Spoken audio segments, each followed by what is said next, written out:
안녕하세요.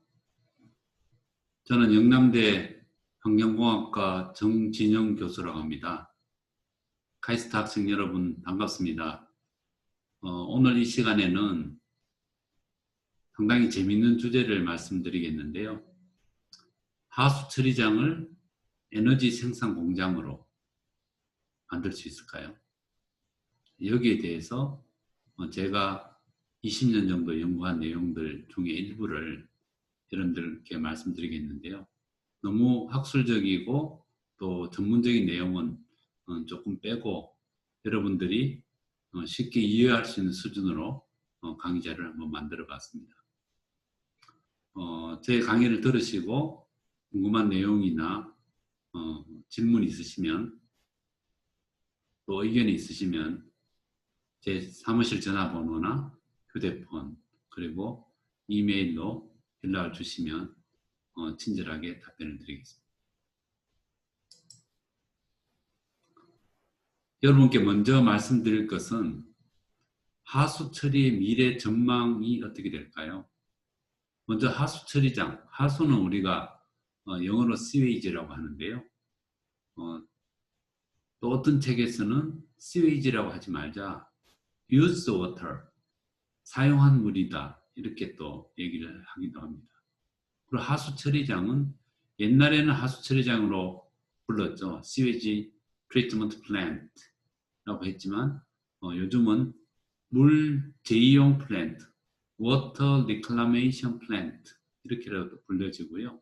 또한 최근에는 하수에 있는 자원을 회수하고 재순환하는 플랜트로 이름을 짓자. 그래서 resource recovery and recycling plant라고도 짓기도 합니다.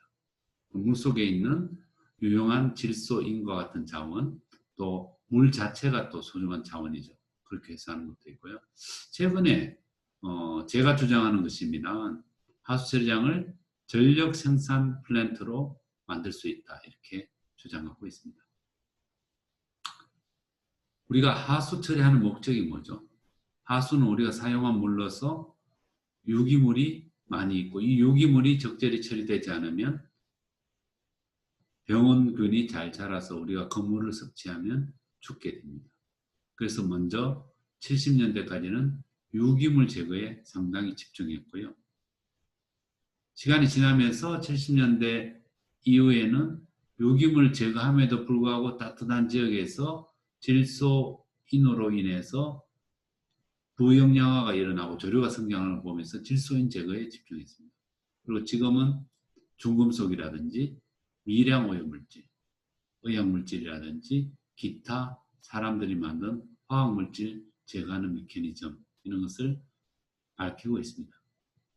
자, 제거하는 방법도 하수에 있는 오염물질과 기타 오염물질을 제거하기 위해서 공기를 굉장히 많이 불어넣는 에너지 소모형 기술, 호기성 기반으로 연구가 많이 되었고요. 또 실제적으로 회수 처리가 이렇게 진행됐는데 요즘은 현기성 기반, 그러니까 공기를 불어넣지 않고 오염물질을 제거하는 에너지 절감형 기술들이 많이 개발되고 있습니다.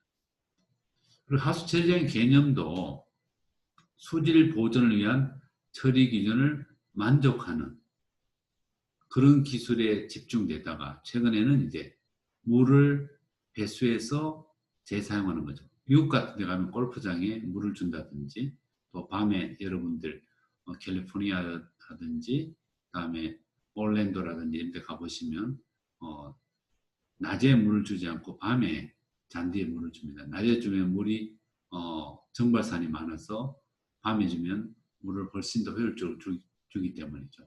그때 이제 물을 제공하고요. 또 자원 해수, 유기물이라든지 질소인 등을 해수하기도 합니다. 또 최근에는 에너지 생산하는 개념, 에너지를 생산할 수 있는 시스템을 구축하는데 관심을 많이 가지고 있습니다. 그리고 비즈니스 트렌드도 어떤 테크놀로지, 하나의 기술이 비즈니스를 이끌어가던 시대가 있었는데요. 지금은 이제 마켓 드리븐, 시장에서 요구하는 형태로 기술이 발전되고 있죠. 그리고 individual based, 개별의 기술, 개별의 회사가 관여했다면 지금은 ICT 베이스로 해서 시장이 만들어지고 있습니다. 예를 들면 물속에 있는 성분에서 관에 이제 스케일이라든지 부식이 생기는 그런 문제가 있습니다. 그래서 미국 날코라는 회사에서 에코랩을 인수했는데 그 에코랩의 주 사업이 파이프에 있는 부식과 스케일을 방지하는 건데요. 그 시장만 1조 7천억 원이 된다고 합니다. 그때 그게는 이제 인도의 똑똑한 애들 500명 정도 뽑아서 전 세계 주요한 산업시설에 파이프, 액체를 이송하는데 스케일이 생기지 않도록 또 부식이 되지 않도록 하는 그런 일들을 하고 있습니다. 자, New Paradigm of CAG Treatment라고 하는데요. 여기 보시면 단어가 어떻게 되어 있죠? Energy Positive Wastewater Treatment Plant. 에너지를 플러스로 만드는 폐수 처리장입니다. 폐수 처리를 하려면 우리가 에너지를 집어넣어야지 처리가 되잖아요. 근데 어떻게 생성이 될까요? 이게 여기에 대해서 제가 말씀을 좀 드릴 텐데요. 왜냐하면 폐수나 하수에 있는 유기물 자체가 에너지고 그 유기물들이 에너지 포텐셜을 가지고 있기 때문에 가능하고 이것은 이제 유럽은 우리보다 에너지 비용이 비쌉니다. 2배에서 5배 정도 비싼 에너지 비용 때문에 하수 처리장이라든지 에너지를 절감하거나 생산하는 시스템을 바뀌고 있죠. 유럽 여행 가시면 겨울에는 춥고 여름에는 덥게 살고 있습니다. 특히 민박 같은 거 하시면 이제 밤에 따뜻하게 이불을 덮고 자지 않으면 감기가 걸릴 정도로 차가운 기온이 노출되어 있죠. 유럽에서 파워 스텝이라는 것으로서 폐수 처리장을 에너지 생산용으로 만드는 일들을 하고 있습니다. 자, 그러면은 우리가 재래식 폐수 처리장은 어떻게 구성이 되어 있을까요? 재래식 폐수 처리장은 오염물질을 제거하는 데 목적을 두고 에어로빅 베이스, 공기를 불어넣는 형태로 관리되고 있습니다. 먼저 폐수에 있는 건더기들을 제거합니다. 폐수는 우리가 굉장히 다양한 오염물질이 있죠. 그래서 건더기를 제거하고 또 폐수에 있는 모래라든지 작은 플라스틱이라든지 기타 그런 것을 스크리닝 제거하고 그 다음에 1차 침전지라는 데서 물에 떠다니는 물질을 추가로 제거한 다음에 고도 처리를 합니다. 고도 처리를 하면 질소 제거, 인 제거, 유기물 제거가 동시에 일어나는 것을 우리가 고도 처리를 하고요. 그 다음에 이것이 2차 침전지로 가서 여기는 주로 미생물에 의해서 이루어지기 때문에 이쪽에서 생성된 미생물을 침전지에서 깨끗하게 분리해서 미생물은 다시 반응기로 보내든지 아니면 슬러지 소화조로 보내고요. 깨끗한 물만 소독한 다음에 배출하게 됩니다. 자, 이때도 여기서 1차적으로 나온 슬러지, 2차적으로 나온 슬러지를 모아서 염기성 소화하고 탈수해서 물은 다시 리젝트 워터로 해서 이렇게 다시 돌려보내고요. 여기서 짠 슬러지는 별도로 처리하는 공정이 되겠죠. 자, 여기에서 특징은 에너지 인풋이 에너지 아웃풋보다 훨씬 크다는 것입니다. 에너지가 일부 생산되긴 합니다만 행성 소화제는 너무 적고 주입량이 훨씬 크다는 걸 의미하는 거죠. 자, 그러면은 우리가 이제 하수 처리장을 에너지 생산 공장으로 하는 걸 떠나서 우리나라 현황을 한번 볼까요? 우리나라는 제가 최근 데이터보다 2013년, 2016년 기준으로 했습니다.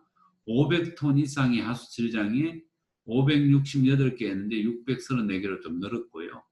하수 처리소의 총 에너지 사용량을 기가와트 아워로 했을 때 2013년에는 3096, 2016년에는 4295 기가와트를 쓰고요. 총 전력량의 0.7%, 0.8%. 그리고 최근에 2019년도 자료를 보니까 1.1%까지 올라갔더라고요. 근데 이제 눈여겨봐야 될 것은 에너지 자립화율은 2013년에는 4.4%밖에 되지 않고 2016년에는 3.5%밖에 되지 않는다. 굉장히 작은 에너지만 회수해서 쓰는 걸 볼 수 있죠. 선진국에 비해서. 그래서 에너지 자립화 또 기여율을 보면 태양광, 소화가스, 풍력순으로 주로 태양광이 대부분 차지하고 있습니다. 우리는 하수에 있는 유기물을 이용해서 충분히 에너지를 생산할 수 있음에도 불구하고 정책적으로, 기술적으로 부족하다 보니까 이런 이제 사태까지 오게 된 것이죠. 그래서 우리가 어떻게 하면 하수 처리장을 에너지 생산 공장으로 만들까에 대한 고민을 저도 또 여러 사람들이 하고 있습니다. 그럼 하수에는 얼마만큼 에너지를 쓸까요? 이건 전 세계 중에 주요한 나라 톤당 어느 정도 전력을 쓰는지 보여주는 데이터입니다. 오스트리아는 0.3, 스웨덴은 0.47, 이란, 그다음에 캐나다 이렇게 쭉 있습니다. 이것은 해수의 성분이 다 다르고 온도가 다 다르기 때문에 다른데요. 보통 1톤 처리하는데 0.4kWh. 1kWh가 산업용하고 일반용하고 다르지만 100원 정도로 본다면은 약 한 1kW, 0.4kWh니까 한 40원 정도 쓰는 거네요. 근데 우리나라를 평균을 해보니까 톤당 0.33kWh입니다. 33원 정도를 쓰네요. 자, 그러면 하수 처리량을 조금 더 깊이 들여다보면 도대체 뭘까 그렇게 에너지를 많이 쓸까요? 하수 처리라는 것은 하수에 있는 오염물질, 우리가 BOD, COD를 해서 악시전 디멘딩으로 나타내는데요. 그것을 공기를 불어넣어서 미생물로 제거하는 거예요. 미생물로 전환시키면서 물에 녹아있는 유기물질을 미생물로 전환해서 분리하는 건데요. 그때 이제 많은 에너지를 토끼라고 해서 에어레이션 하는데 50% 정도 씁니다. 이것은 이제 나라마다 좀 다르고 우리나라는 최근 데이터를 보니까 43% 정도 되는데 얼추 50%, 약 반 정도를 공기를 불어넣는 데 쓴다. 그리고 펌프라든지 기타 히팅이라든지 뭐 이런 게 다 있는데요. 어쨌든 여기서는 공기 불어넣는데 굉장히 많은 에너지를 쓴다 이렇게 보시면 되겠습니다. 자, 그러면은 하수 처리장을 우리가 에너지를 생산형으로 만들려면 어떻게 해야 될까요? 여기 보시면 컨벤셔널은 옛날에 쓰는 거고 새로운 컨셉을 어느 쪽에 했는데 왼쪽에 보시면 핑크 컬러는 전기를 생산하는 거예요. 이거는 이제 현기성 소화 시설로서 1차 슬러지, 2차 슬러지에 나온 슬러지를 현기성 미생물을 쓰면은 바이오가스에서 CO2하고 메탄이 나와요. 그렇게 생산하는 시스템이고요. 그 다음에 이 오렌지 컬러, 이것은 에너지를 쓰는 시설이에요. 에너지를 어디 제일 많이 쓴다고 그랬죠? 공기를 불어넣는데. 그래서 공기를 불어넣는데 이만큼 쏘고 에너지 생산이 이만큼 되고 기타 우리가 펌핑이라든지 기타 에너지를 쭉 쓰게 되면 어떻게 될까요? 전체적으로는 볼 때는 생산은 0.1인데 쓰는 것은 0.5 정도 되니까 결국은 0.4 정도 4kWh의 전기를 쓰는 거죠. 그죠? 근데 새로운 개념은 뭐냐면은 여기서 전기성 소화조를 훨씬 더 잘 활용해서 에너지를 2배 이상 생산하자는 거고요. 그 다음에 기존에 쓰는 에너지를 확 줄여서 에너지를 줄이자는 거예요. 그렇게 되면 지금 여기 보면 마이너스로 쓴 것보다 플러스로 생산되는 것이 더 많으니까 어떻게 될까요? 에너지가 생산되는 거죠. 그러니까 에너지는 옛날에는 0.4kWh를 썼지만 지금은 0.12 정도를 더 생산하는 것. 자기가 쓰는 에너지보다 더 많이 생산하는 시스템으로 만들 수 있다는 거죠. 그게 그럼 가능할까요? 지금 결론적으로 말씀드리면 가능하고요. 여러 나라에서 적용이 되고 있습니다. 우리나라에서는 굉장히 심각한 상태예요. 전혀 핵심 기술도 없고 그것을 적용할 정부적 공무원들 의지도 부족합니다. 여러분 같이 스마트한 사람들이 이 일을 했을 때는 정말 우리나라 또 세계적으로 중요한 일을 할 수 있는 것이죠.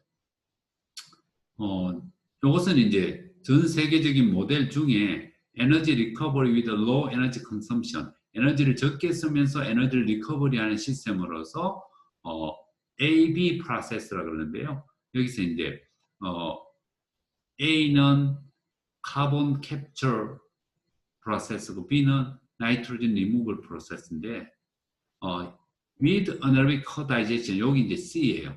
A, B, C가 돼요. 먼저 하수에 있는 유기물은 다 에너지입니다. 그죠? 여러분들이 먹고 남은 밥을 버리면 그것이 물에 녹아있어 COD나 BOD를 나타내는데 옥시전 디맨딩하는 유기물들은 다 에너지예요. 그것을 어떻게 한다고요? 캡처하는 거예요. 잡아서 세틀먼트, 침전시키다든지 필트레이션 하든지 애접션을 해서 이것을 어디에 보면 현기성 소화제로 보내요. 그럼 어떻게? 에너지를 생산할 수 있죠. 그 다음에 카본을 캡처하고 보내기 때문에 여기서는 나이트로젠, 질소를 제거하는 공정이 들어가는데요. 이렇게 되면 이제 질소를 카본이 없기 때문에 더 효율적으로 제거할 수 있는 시스템, 기존 시스템이 아닌 에나목스라는 시스템으로 하게 됩니다. 여러분들이 이 공정을 성공하게 되면 거의 환경학계의 노벨상을 받을 수 있을 정도로 큰 일이 됩니다. 자, 이 시스템에 관심 있는 사람은 메인스트림 아나목스에 조금 집중해 주시고요. 그 다음에 침전시켜서 소독해서 보내는 건 같고요. 자, 여기서 그냥 옛날 시스템은 1kg 질소를 제거하는데 순수하게 이론적으로 2.8kWh를 쓰고 실제는 OS 7kW를 쓰고요. 에나목스에는 1.2kWh 쓰면 돼요. 실제 전력의 반도 안 되게 쓰면 돼요. 그래서 Low Energy Consumption Nitrogen Removal 시스템이 들어오는 거고요. 다음에 여기 나오는 1차 슬러지와 2차 슬러지를 다 모아서 이쪽으로 보내주면 코다이제션을 했어요. 코다이제션은 뭐냐면 우리나라 말로 하면 병합 현기성 소화인데요.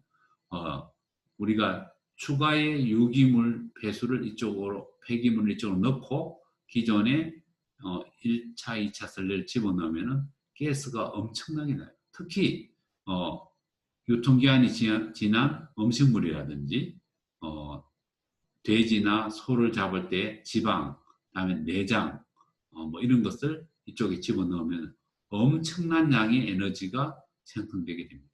자, 그래서 그 에너지를 우리가 생산하는 것이 에너지 리커버리 as 바이오가스, 바이오가스를 하고 이 바이오가스를 우리가 전력으로 충분히 전환할 수 있죠. 자, 그러면 이렇게 하면 어떤 문제가 생기냐면요. 여기서 여러 가지 유기물에서 질소 농도가 증가해요. 그렇게 되면 그냥 옛날처럼 처리하면 이 기준을 또 오버해요. 그래서 이제 여기에 사이드 스트림 에나목스라는 것이 나옵니다. 사이드 스트림 에나목스 시스템이 질소를 추가로 더 효율적으로 제거할 수 있는데요. 자, 이것이 오늘 말씀드리고자 하는 핵심 내용이 되겠습니다. 자, 여러분들이 이번 강의에서 딱 한 가지만 기억하시라면 A, B, C를 기억하시면 돼요. 자, A, B, C만 하면은 하수 처리장이 전기 생산하는 공장으로 갈 수 있습니다. A는 adsorption, 하수에 있는 유기물을 흡착해서 소화를 시키는 거예요. 에너지를 만드는 거예요. 그것이 생물학적으로 할 수 있고 화학적으로 할 수 있죠. 그것만 말씀드려도 1시간 이상 걸리는 굉장히 많은데 그게 관심 있으면 여러분 공부를 하시면 되고요. 다음 B는 메인스트림 에나목스고요. 또 사이드스트림 에나목스, 바이오 옥시데이션, 옥시데이션을 매우 특별한 미생물로 산화시키는 것이 B 스테이지고요. 다음 C 스테이지는 코다이제션에서 외부 탄소원뿐만 아니라 하수 처리장에 있는 유기물들을 다 메탄 에너지로 전환시키는.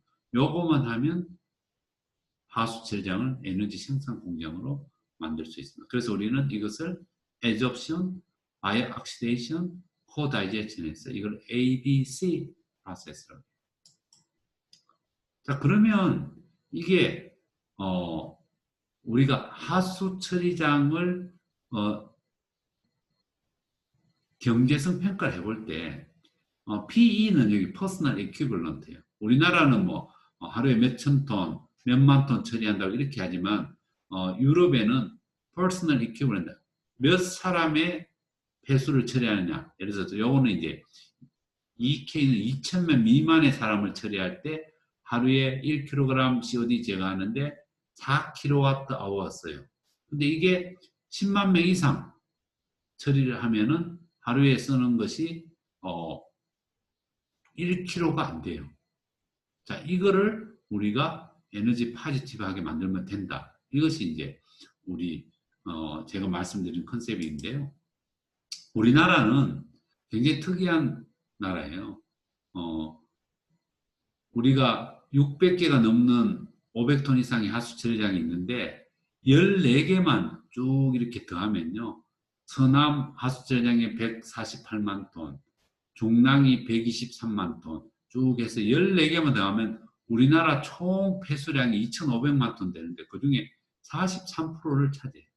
자, 요거만 에너지 생산형으로 만들면 엄청나게 에너지를 줄일 수가 있는 시스템이 되죠. 그래서 우리는 굉장히 큰 하수 처리장이 많기 때문에 상당히 유리하다 이렇게 말씀드릴 수 있고요. 자, 그러면 제가 말씀드린 게 황당한 얘기냐? 그렇지 않습니다. 독일에도 100% 에너지 자금률이 100% 넘고요. 자세한 내용은 여기 논문을 찾아보시면 됩니다. 오스트리아 100% 넘는 데가 있고 미국도 100% 넘는 데가 있고 체코, 다음에 잉글랜드 등도 거의 100%에 근접하는 상당히 많은 하수처리장이 효율적으로 돌아가고 있습니다. 우리나라는 비참합니다. 그죠?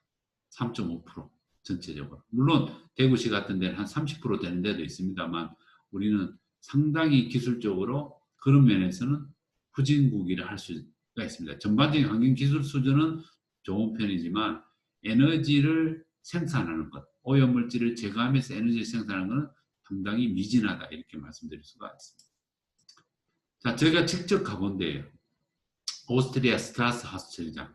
여기 갔는데 보통 이제 하수처리장에 가면 대접이 그렇게 융숭하지 않습니다. 왜냐하면 돈을 쓰는 데이기 때문에 이제 조금 그렇죠. 근데 여기를 딱 갔더니만 재밌는 것이 뷔페 식당에 아주 좋은 음식을 제공해 주면서 좀 열렬히 환대를 해주더라고요. 자기 시스템도 잘하고 이게 뭔가 했더니만 전기 생산 공장으로 변해 있는 거예요. 여기 빨간 선을 보시면 이게 셀프 서피션시예요. 에너지 자급도예요. 이게 지금 2003년 8월 달에 에너지 자급도가 75%였어요. 근데 implementation of demo 이래서 이거는 이제 아나목스, 사이드 스트림 고농도 질소를 했을 때 보니까 이게 거의 100%까지 갔고요. 그 다음에 코포멘테이션 이게 잘 되니까 이제 코포멘테이션, 코다이제션 병합 소화를 했더니만 점점 증가해서 최대 200%까지 간 거예요. 자기가 사용하는 전기의 200%까지 에너지를 생산할 수 있는 시스템으로 변모시킨 겁니다. 이게 어떻게 하수처리장이에요? 이거는 에너지 생산 공장이죠. 물론 오스트리아 우리는 이제 상황이 다르죠. 그쪽은 이제 돼지피계나 뭐 내장도 먹지 않고 하수처리장 농도도 높기 때문에 쉽게 되지만 우리는 그렇지는 않습니다. 그렇지만 우리도 계산을 해보고 여러 자원들을 잘 활용하면 충분히 에너지 자금률을 높일 수 있고 전국에는 에너지 생산 공장으로 만들 수 있습니다. 자, 그럼 어떻게 해야 될까요? 제가 오늘 말씀드릴 내용은 A, B, C 중에 B에 집중하고자 합니다. B는 바이오 옥시데이션인데요. 우리가 질소 제거하는데 에너지를 굉장히 많이 써요. 1세대 질소 제공기입니다. Traditional Nitrification and Denitrification인데 1몰의 암모니아를 NO2와 NO3로 먼저 산화를 시키고요. 공기 있는 환경에서. 그 다음에 헤테로트로픽 아녹식 인바이러먼트에서 무산소 상태에서 이걸 환원을 시켜요. 그래서 암모니아를 NO3까지 다 산화시키고 두 가지 미생물이 관여해서 산화시킵니다. 그 이후에 나이트라이트와 나이트로젠 가스로 환원을 시켜서 결국 암모니아성 질소를 질소 가스로 보내는 것이 질소 제거고요. 이때 상당히 많은 산소 에너지가 필요합니다. 1g 암모니아성 질소를 산화시키는데 4.57g의 산소가 필요하고요. 그 다음에 이 산화된 질소를 또 환원시키는데 상당히 많은 유기물들이 필요해요. 이게 다 에너지입니다. 그래서 유럽 사람들은 좀 스마트하잖아요. 그래서 이게 2까지 NO3까지 보내는 것 같이 NO2까지만 보내서 NO2를 탈질하면 되잖아. 그렇게 요게 나이트라이트 션트인데요. 90년대 이 연구가 많이 됐어요. 이렇게 하면 산소를 25% 줄이고 유기물을 40% 줄여서 훨씬 더 에너지를 절감할 수 있는 시설로 변모될 수 있습니다. 근데 1990년도 말에 블랙시, 흑해에서 아주 재밌는 미생물이 발견됐어요. 바다는 여러분 잘 아시겠지만 위쪽은 억식 인바이러먼트고요. 밑으로 내려갈수록 안억식 인바이러먼트, 산소가 없는 환경입니다. 자, 산소가 없으면 억식 인바이러먼트에서는 산화된 질소가 존재하고 안옥식에서는 암모니아 같은 게 나와요. 그래서 여기서 NO2하고 암모니아성 질소가 만나는 지점이 92m 지점인데요. 여기서 이런 특별한 균이 발견되었고 이 균을 에나목스라고 합니다. Anaerobic Ammonium Oxidation이라는 균이 발견됐어요. 이 균이 놀라운 균입니다. 그리고 이 균이 네이처에 4편이 실렸어요. 근데 이제 여러분 잘 아시겠지만 네이처나 사이언스나 셀 같은 데는 대중에게 인기를 끄는 주제, 그리고 중고등학교에 나올 수 있는 주제들 정도로 다뤄져야 되잖아요. 근데 이것이 아나목스균이 질소 순환에 30에서 50% 관여한다고 해서 네덜란드 델프트 공대에서 집중 연구를 했고 지노음을 해서 진 시퀀스까지 DNA 구조까지 다 밝혀냈습니다. 이 균을 자세히 들여다보니까 오른쪽에 이렇게 생겼어요. 아나목소솜이라는 특별한 막이 있고요. 그 속에서 NO2가 나이트레이트 리덕타제에 의해 가지고 하이드록실라민이 되고 이 하이드록실라민과 암모니아가 반응해서 하이드라진 하이드롤라제에서 하이드라진이 되고 이 하이드라진 디하이드로게나즈는 효소에 의해 가지고 N2로 보내는 특별한 매우 이상한 반응이 여기서 일어나는 걸 발견했어요. 이게 델프트 공대에서 밝힌 겁니다. 근데 이제 이것은 암모니아를 반만 NO2로 보내고요. 이 암모니아 반과 NO2 반이 이 아나목스의 미생물에서 바로 질소로 갈 수 있는 반이에요. 상당히 재밌죠. 이렇게 되면 이론적인 산소의 63%입니다. 여기 숫자가 미스프린트네요. 그리고 카본 소스가 전혀 필요 없어요. 그리고 에너지 또 슬러지 생산량도 80% 정도 줄이고. 그래서 이러한 공정이 만들 수 있는데 특별한 미생물 한 종류 때문에 만들어지는 거죠. 그래서 이렇게 했을 때는 에너지를 엄청 줄이는 것뿐만 아니라 CO2 에미션도 줄이고 알칼리도 부족도 줄이고 여러 가지 장점으로서 결론적으로는 운영비도 50% 줄이고요. 부피도 50% 줄일 수 있어요. 그래서 이 공정들이 이제 1세대, 2세대를 거쳐서 3세대 질소 제고 공정으로 세계적으로 각광받게 됩니다. 근데 문제가 있어요. 이 공정은 속도가 너무 느려요. 더블링 타임이라고 미생물이 한 놈이 두 놈이 되는데 걸리는 시간이 11일 정도 된다고 보고가 됐어요. 그러니까 거의 식물 수준이에요. 그래서 사이언티스트, 이 원리를 개발한 학자들은 잘하면 된다. 그리고 엔지니어링, 이걸 설계해서 직접 운영해낸 사람, 이거는 절대 안 된다. 왜냐하면 더블링 타임이 너무 늦게 자라기 때문에 우리가 기술적으로 극복할 수 없다. 그래서 10년간 싸웠어요. 1990년대 후반부터 2010년까지. 근데 그것을 기술적으로 드디어 해결했어요. 그리고 이러한 배수는 어디에 쓰이냐면요. 우리가 유입수가 1차 침전지 생물학적 처리 2차에서 유출된다고 했죠. 그때 이 슬러지 처리하고 나온 물이 우리가 리젝트 워터, 슬러지는 별도로 처리하고 여기서 짠 물은 농도가 굉장히 높아요. 이거는 물량은 1에서 3%밖에 안 되는데 유량 곱하기 농도로 해서 부하량, 하루에 생성되는 질소 양으로 하면 총 질소의 20에서 40%도 굉장히 많은 양이에요. 그래서 이거를 어떻게든 줄여야 됩니다. 그래서 이 폐수에 가장 적합한 것이 아나목스 미생물. 자, 요것을 이제 반류수에 적용하면 기존의 질소를 제거하면 한 41ppm 들어가서 10.4ppm 나오면 이게 이제 한 75% 제거되고 A250용이라는 건데 어쨌든 생물학 교체를 이 정도 제거되면 잘 한다고 할 수 있습니다. 근데 아나목스를 적용해서 사이드 스트림만 잘 처리하면은 이것이 8.9%. 요거만 잘 처리해주면은 1.5ppm을 줄일 수 있는 거예요. 이거는 여러분들 숫자의 감각이 조금 부족하시겠지만 굉장히 많이 줄이는 효과를 나타내는 거라 말씀드릴 수 있습니다.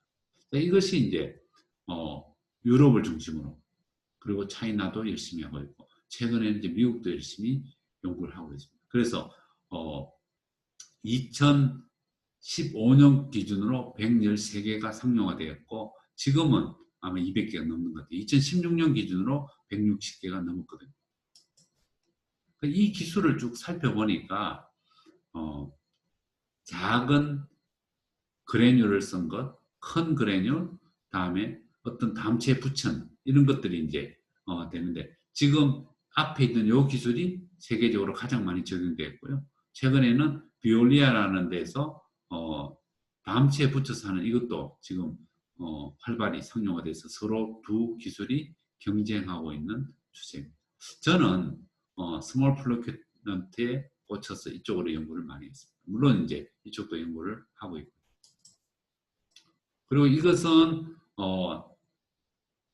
다양한 미생물들을 우리가 이용해서 암모니아를 NO2까지만 보내는 균에 대해서만 집중적으로 연구를 하고 그 다음에 아나목스 미생물을 두 개를 컨비네이션을 어떻게 할 것인가 그리고 이 아나목스 미생물들을 반응기에 지속적으로 어떻게 오래 둘 것인가 이런 연구들이 이제 줄을 이루고 있습니다. 자세한 내용을 보면 이제 상당히 복잡해지고요. 그리고 이제 반응기 형태도 하나의 반응기에서 여러 가지 미생물이 사는 형태를 할 것인지 두 개의 반응기를 할 것인지 이것도 이제 맞는 연구가 되는데 실제로 싱글 스테이지가 훨씬 상용화가 많이 되고 있고요. 이거는 이제 한 개 반응기를 쓰면 아까 제가 마켓 드리븐이라는 얘기했는데 실제로 부분 아질산화를 시키고 아나목스를 하면은 공정 안전성은 더 좋은데 사용자들이 우리는 그런 거 싫다. 반응기를 하나로 만들어서 무조건 쓰게 편하게 해달라 해서 싱글 스테이지가 훨씬 더 시장에서 좀 반응이 더 좋습니다. 그래서 그쪽으로 연구가 많이 되고 있고 상용화되고 있습니다. 그리고 숫자도 아까 말씀드렸다시피 1995년부터 2005년까지는 거의 상용화가 이루어지지 않다가 2010년을 기점으로 급속하게 상용화가 이루어지고 있고 전 세계적으로 가장 핫한 기술이 부분 아질산화 partial nitritation and 아나목스 프로세스입니다.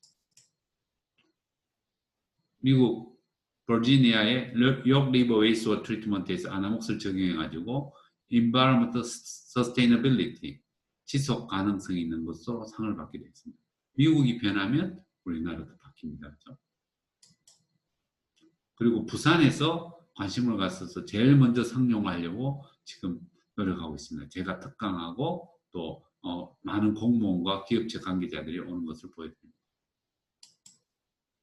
자, 그럼 사이드 스트림 아나목스는 고농도 질소 함유 폐수를 아나목스로 처리하는 공기입니다. 이것은 참고로 말씀드리면 이미 상용화에 성공했습니다. 제가. 이렇게 하면 먼저 메인스트림으로 가는 암모니아 양을 줄여줘서 질소 부하를 줄여주고 그렇게 해서 방류수 수질 기준을 향상할 수 있는 거고요. 그리고 암모니아를 더 효율적으로 제거할 수 있는 겁니다. 에너지도 줄이면서. 그리고 여기서 자란 미생물들을 메인스트림에 넣어줘서 식종해 줄 수 있는 역할, 바이오 에그멘테이션도 할 수 있고요. 요것이 부산 대구 서부 하수처리장에 설치된 30톤 규모의 아나목스 싱글 스테이지입니다. 우리나라에서 최초로 했고요. 전 세계적으로 경쟁력 있는 기술을 만들었습니다. 이것은 제가 연구재단 과제로 8리터를 3년간 하면서 핵심 기술을 했고 이것을 두산에서 20억 원 정도 들여서 연구를 쭉 해서 거의 상용화 수준까지 연구를 마친 케이스가 되겠습니다. 이것은 이제 반응기 위에서 찍은 것이고요. 자, 이 반응기 안쪽을 보면 재밌는 미생물들을 볼 수 있습니다. 미생물들을 사이즈를 쭉 분리해 보세요. 100 마이크로 미만. 100에서 200 마이크로 되면 이렇게 빨간 것이죠. 이게 아나목스. 아나목스는 햄 구조이기 때문에 털이 있고요. 그리고 붉은 색깔 같은 200 마이크로 이상 되는 아나목스. 굉장히 예쁜 미생물이 있습니다. 근데 크다고 좋은 건 아니에요. 너무 크면 1mm 이상, 1000 마이크로 이상 되면 이렇게 또 플로테이션 돼서 빠져나가기도 합니다. 그래서 미생물을 0.1에서 1mm까지 적절하게 시어 스트레스 줘서 부숴주는 것도 핵심 기술 중에 하나입니다. 자, 그래서 저희들이 연구를 했는데요. 지금 여기 보시면 나이트로젠 로딩 레이트가 있고 까만 게 나이트로젠 리무블 레이트가 있는데요. 이것이 높아야 돼요. 이게 기존 처리량이 0.1이에요. 아나목솔에서 싱글 스테이지면 0.8까지 갔어요. 중간에 여러 우여곡절이 있었지만 다시 0.8까지 갔어요. 이게 기존 속도보다 8배 빠르다는 거고요. 질소 제거율도 이렇게 보시면 상당히 제거 잘 되는 걸 80% 이상, 88%까지 갑니다. 그리고 우리가 AOB라든지 아나목스의 그 활성도를 체크해 봤을 때 여기 지금 보시면 AOB 활성도 흰 막대가 있고 다음에 SA에는 아나목스 활성도가 이 속도가 증가되면서 지속적으로 증가되는 것을 볼 수 있습니다. 자, 여기서 보시면 질소 제거율이 85%를 달성했고 질소 제거 속도가 0.73%, 평균 우리 시스템에 7배 정도 되면서 85% 달성했다는 것은 굉장히 놀라운 속도로 질소가 제거된다는 걸 말씀드릴 수 있습니다. 그리고 여기에 관리하는 균도 우리가 PCR을 해가지고 다 밝혀보니까 캔디다투스 브로카리아 스페시스 40가 아나목스균이고 AOP는 나이트로 조모나스 유로파로 밝혀졌어요. 그리고 미생물 리얼타임 PCR이라는 것을 해가지고 시간이 지남에 따라서 에나목스가 증가되는 거, 그 AOB는 도리어 조금씩 줄어들지만 NOB, 암모니아를 산화하는 균은 도미넌트하지만 NO2를 산화하는 균은 저해를 받아서 잘 나타나지 않는 이런 것도 이제 보는. 이것은 조금 학술적입니다. 그리고 이것을 광학현미경으로 봐도 지금 보시다시피 이렇게 처음에는 이랬던 우리가 미생물을 초기에 넣어줬을 때는 이랬던 미생물들이 아나목스 세상으로 바뀝니다. 이 아나목스 균이 가치가 얼마나 될까요? 건조 중량 1톤으로 7억을 줘도 사기가 힘들더라고요. 건조 중량 1톤이 7억이라고. 그렇기 때문에 이 미생물들을 우리가 배양해서 상용화시키는 것은 엄청난 경제적 가치가 있다고 말씀드릴 수 있습니다. 미생물 수입하기가 쉽지가 않거든요.